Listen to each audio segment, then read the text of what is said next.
Okay, Mapandan Project. So, galing din tayo kahapon dito.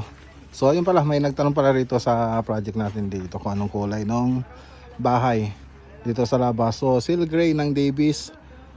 Tapos, ano na to? Smoke gray ng Davis. Tapos, white lang po ng Davis yan. Puro elastomeric paint. Ayan. Okay. So dito nirepair namin yung lumobo dyan sa ano. Anong kulay na yan pinapahid mo?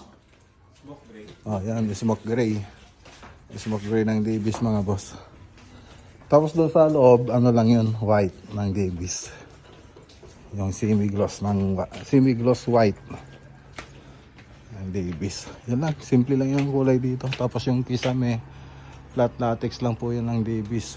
Tapos sinaspin lang po namin yan. Tapos dito sa mga kornisa, ano po yan, semi-gloss ng Davis. So ito na po.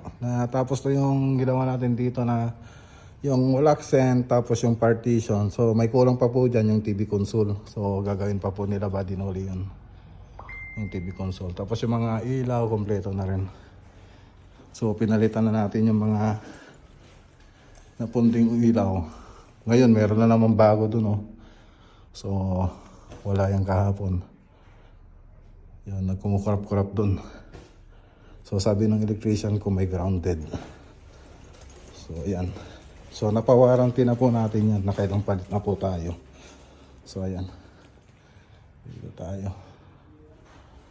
Yan, sinabi ko sa kanila bago tayo nagpalit ng ilaw, pakita nila yung wirings nila. So ngayon, yan dito meron din dati doon. Papatayin na natin. Papatayin na natin to. Okay, pinakita ko lang yung loob. Yan, meron na naman dito.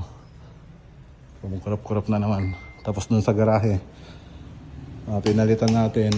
Pinaliwanag na rin ng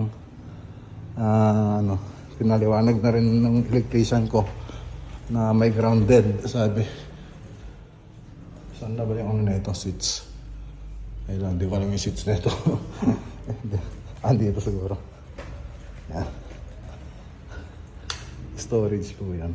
Tapos ito yung room to. Yan. Binagita ko lang sa inyo.